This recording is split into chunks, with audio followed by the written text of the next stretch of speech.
অনেক দিন আগের ঘটনা। একটি গ্রামে একদিন একটি নিস্তব্ধ রাত।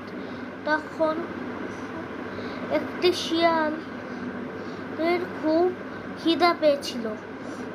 সে খাবারের খোঁজে গ্রামের সব জায়গায় ঘুরছিল। সে বলল, আজকে বোধহয় আমার কপালটাই খারাপ। এতক্ষণ ধরে খাবার খুঁজছি, কোথাও খুঁজে পাচ্ছি না, কি যে করি। এবার শিয়ালটি সেখান থেকে চলে যায়।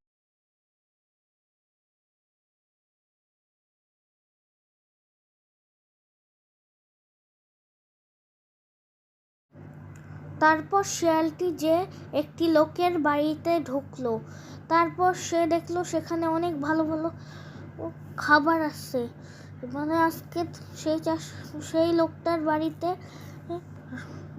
আজ অনেক বড় অনুষ্ঠান হয়েছে, কিন্তু লোকটি বাড়িতে নাই।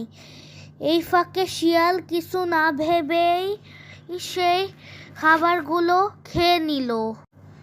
খাওয়ার পরে শিয়ালটি সেখান থেকে তো আর বের হইতে পারে না। এত খাবার খেয়ে শিয়ালটা আর বের হতে। তারপর শিয়ালটি সেখান থেকে বের হওয়ার অনেক চেষ্টা করলো, কিন্তু পারলো না। তারপর শিয়ালটি বলল, আমি তো এইখান থেকে এখন বের হইতে পারছি না।